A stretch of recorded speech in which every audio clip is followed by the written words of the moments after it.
Hi, geeks. Michael here. Welcome to another free preview of Wizards, the podcast guide to comics.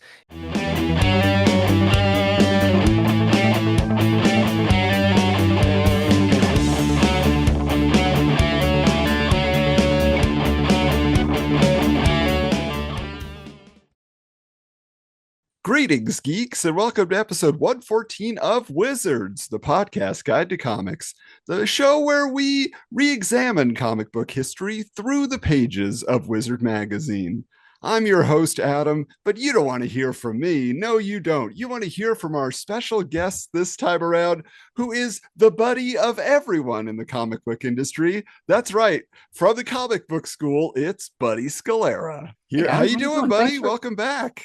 welcome back. I feel like I'm here all the time because I watch the show, and as we were saying in the green room, I'm a big fan of your haul part of it. And then you've pulled up many a times things that I worked there and I didn't know those existed. Like you pulled up that Ultra Pro and a version of this shirt that I had never seen before, and I don't know if you'd ever seen this version. Right? Did you see this Yeah, version? like that's an alternate from something. There's like different years of Wizard World convention. They would pass out these staff shirts, and we happen to get one. But yeah, different logos for different Yeah, I don't eras. know. Yeah, and I don't know when these came out. So I doubt anybody kept a history of that. So we are Wizard 616, right? We're in That Earth is right. We 616. we're in the main timeline.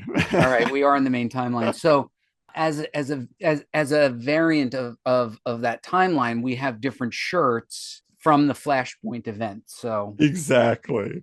Oh, no, but I'm a fan of your show. I like what you do, and I'm glad that you are doing this because I think that Wizard is an underappreciated part of the '90s industry, even though we kind of made it into limped into the yeah. Well, that's 2000s. what's been kind of amazing. I think that's where most people put Wizard as, oh, they were a '90s phenomenon, but we're realizing now in our reading, going into the year 2001 now, how influential the magazine continued to be. In fact, there were a lot of newer fans that were catching on during the later 90s going into the 2000s. They're like, oh, that was my first issue of Wizard, I an know it's issue from crazy, right? 2000. Yeah. They were like, "Yeah, I jumped on, and Wizard 150. It was the anniversary issue." I'm like, "Wow, God, I was already gone by then, I think." Now, this issue, just to get into our basic table of contents here, we want to tell you a little bit about the issues because issue number 114 had two different covers. The first was a Carlos Pacheco Fantastic Four cover. So he was on that book. Jeff Loeb was scripting it. They're having a great time together. But there was also an Ed McGuinness Superman cover, which does definitely connect with some of the content inside the issue. Now, inside the poly bag, there was a Just a Pilgrim from Black Bull. There was a poster that was included with that as well for those who were looking for a chance to hop on board with a new Garth Ennis property. What do you remember, buddy? I'm just curious with Just a Pilgrim coming out. Was there a lot of hype in the office for it? It was a weird time because there was this mixed feeling that we were a mostly journalistic publication, and we tried to maintain our integrity. And now suddenly we had our own comics, which were, hey, what do you know? There's a feature about Black Bull. How did that happen? So there was some mixed feelings about it, and then the books started to come out. Some of them were really good, like Just a Pilgrim. I thought Just a Pilgrim was terrific, and there was a normal amount of excitement and trepidation, and I think the that brought Glenn hurdling into the office. So we got to meet Glenn. Glenn had come over from Marvel Comics to head up and be the editor. And Wade was writing, and I know Pat McCallum was writing, and so there was this palpable excitement. Jimmy was coming into the office a lot, Amanda, and you kind of were excited to be on the ground floor of a new publishing line when CrossGen came out and Malibu came out and Dark Horse had their Legend line.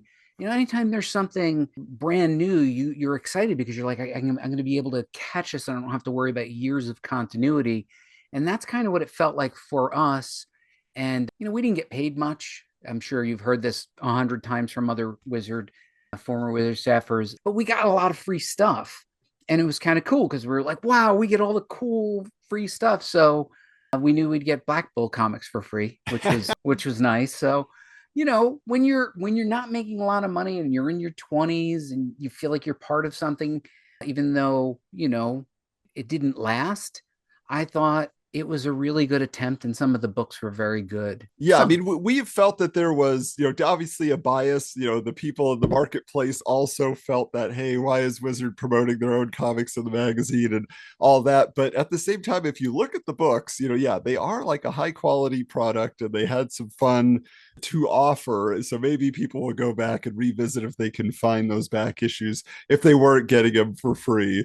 But yeah, so it's just interesting to see, how much promotion there was for Black Bull back in the day. But there was always also promotion for the mail away offers for a half issue. And for issue 114, they were offering the Red is Star. that right? That was the Yeah. mail away offer? Yep. So this was the half issue that was being, presented. It was definitely one of those hot books. And just a few issues prior, they were saying like, ooh, the new line of books from Image and all the Violent Messiahs and the Red Star and all these things. And so that was one that was, for the moment, everybody's like, what is this new look? It's so cinematic. And I don't know. A lot of people said they got caught up in the art, but then, it lasted a few issues. I think it made like 8 issues. There may have been like 2 series, Yeah, but it was a weird thing. It was a good way for a publisher to purchase their way into the Wizard audience. Wizard probably around this time sold more than most comics. yeah. Most, maybe not the top 5 or whatever, or special editions, but Wizard Monthly sold more than most comics. So reaching that audience was hugely important. So you could buy your way in with advertising, but then they came out with the halves, they came out with the Ace editions. These were just ways to buy into that audience and get your book in front of people. Remember, we had ash can editions and things Mm-hmm. of that nature. So I don't know. And do you know if any book truly took off as a result of being a half issue? I I mean, don't know. it's a good question, only because, like, for example, I think there were like 3 different Dark Child half issues, and I was always wondering, was Randy Queen raking in the dough because Wizard was giving him so many half issue opportunities? Did he ever You know, catch on? That type so of thing. somebody, I don't know how exactly it worked. You'd have to probably ask somebody in the advertising department, but I Mm-hmm. think the publisher paid for, I think it must have been some sort of split. Yeah, I mean that's Um, what we've understood when we've asked around, is that essentially the publisher like put it together, they created the book, and Wizard, created the method by which it was being distributed. But yeah, but Wizard, well, maybe like on the design side, Steve Blackwell has said that he would help every once in a while, obviously like putting it all together in the long run. But yeah, it was an interesting partnership that the magazine could have with somebody, again, looking to promote a new book or give, a relaunch of a character a little bit more juice, something like that. did you ever do any statistical analysis? I would be curious if Chaos Comics Universe is the number one most published half issues, or if anybody beats Brian Polito, because Brian was great at promoting his universe. Did you ever do a count? We did. I can see if I can pull it up. Well, because we had our own half issue that we published. My No, co-host you Mike didn't. Did you Schwartz, really? he has his own book called Armored through Clover Press, and so we created a half issue. We put it out there on Kickstarter.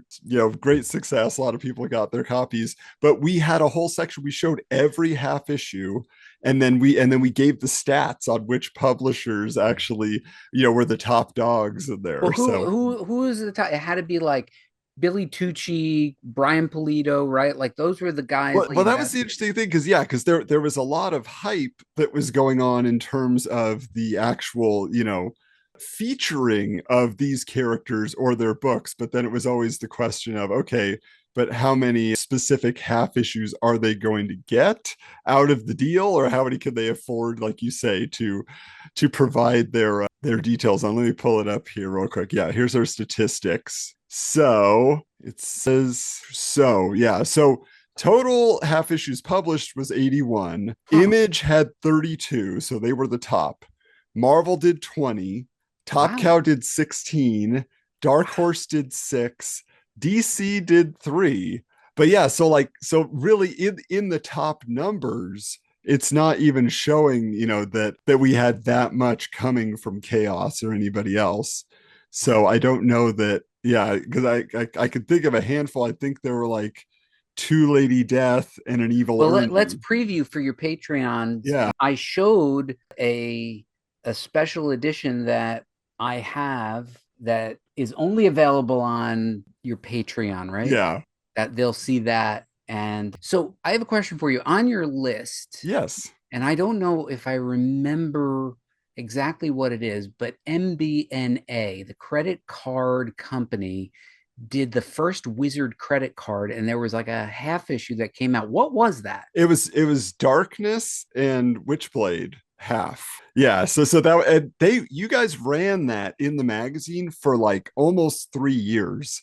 Like I thought the credit card would be like, oh, it was 6 months, and but no, apparently it was, a venture that lasted, well into the year I, 2000. I totally regret not getting one of those credit cards because I Yeah. would now to have a Wizard credit card and just be like, yeah, I've got this Wizard credit card. Like somebody somewhere has that, right? Oh yeah, I'm sure somebody has to. Like, I'm a big Kiss fan, and I Me got the too. Kiss Visa card when that came out, and so I still have my card. It's Oh, not that's active smart. anymore. Yeah, that's smart. So I see your Batman stuff. There's my Kiss stuff, and then I am a Batmobile collector. So not just like a Batman, so Batmobiles. So I'm with you on that. So Oh, it that's looks like you're awesome. half Batman on this side. And it looks like 89 Batman Yeah, I is got a your lot of jam. going farther over. It's Batman Returns specifically. I'm big on Batman Returns. So, all right, well, buddy, we're gonna jump into the words of one of your coworkers who you probably weren't seeing him in person a lot at this time because he was in Los Angeles, had set up for Wizards West Coast. That was Jim McLaughlin and his magic words. So we're gonna open up our segment called Willie Lumpkin's mailbag. All right, so I had to check out this particular letter because this is for Brett Farley of Wichita, Kansas. Now, this is something that we've talked to the Price Guide manager on the podcast before, because what was Wizard accused of most? Oh, they're jacking up the prices of comics. They're doing it all. They're manipulating the market, all those things. And so somebody here is having a more playful time with that. And Brett is saying, Dear Wizard, since you guys say how much comics are worth, can you make my booster gold issues worth $1,000 each? My mom says I have to move out of the basement or start paying rent, and I need money. Thank you. All right. And so this is Hey, if Jim. that Booster Gold movie came out, maybe that Booster Gold #1 would have been worth some Yeah, if thousand, but maybe something. Dan Jurgens would be happy about it. But That's right. but it says here, Jim McLaughlin's response, what? Didn't you read the Bunny Award letter? We got integrity and stuff here. Should say the Bunny Award for this issue actually went to Ron Mars, who was trying to bribe Jim McLaughlin into creating the title for his letters page in Mystic from CrossGen. And so here he is saying again, you cannot bribe me. So he says. But anyway, he continues on. It's not like we could just casually wreak economic havoc throughout our mighty price guide, screwing with internet stocks, the British pound, and the price of tea in China without repercussion. The world economy is a delicate balance. I am insulted at the very suggestion. So there I you tell go. you, McLaughlin, even when you read it back, like you gave me the assignment of rereading the issue. And number one, I was struck by just how much content was in every issue. Oh, yeah.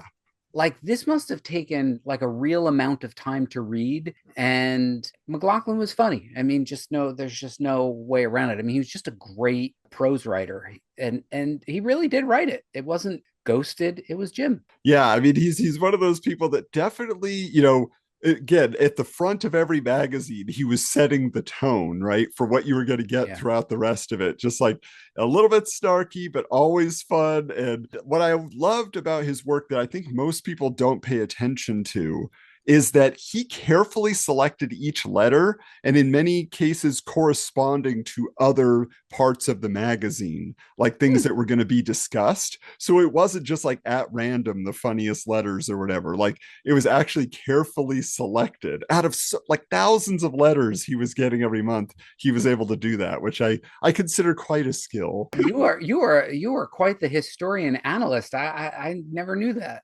Yeah, if you read as much as we do, you start seeing the patterns. Thanks for checking out this free preview. You want to see this and more and the uncut version of all of our episodes? Go to our Wizards Patreon, which is patreon.com/wizardscomics. As well as you can follow us on Apple Podcasts, Spotify, Instagram, TikTok, Twitter, or X, or whatever they call it now. Like and subscribe. Stay tuned for more. See you next time.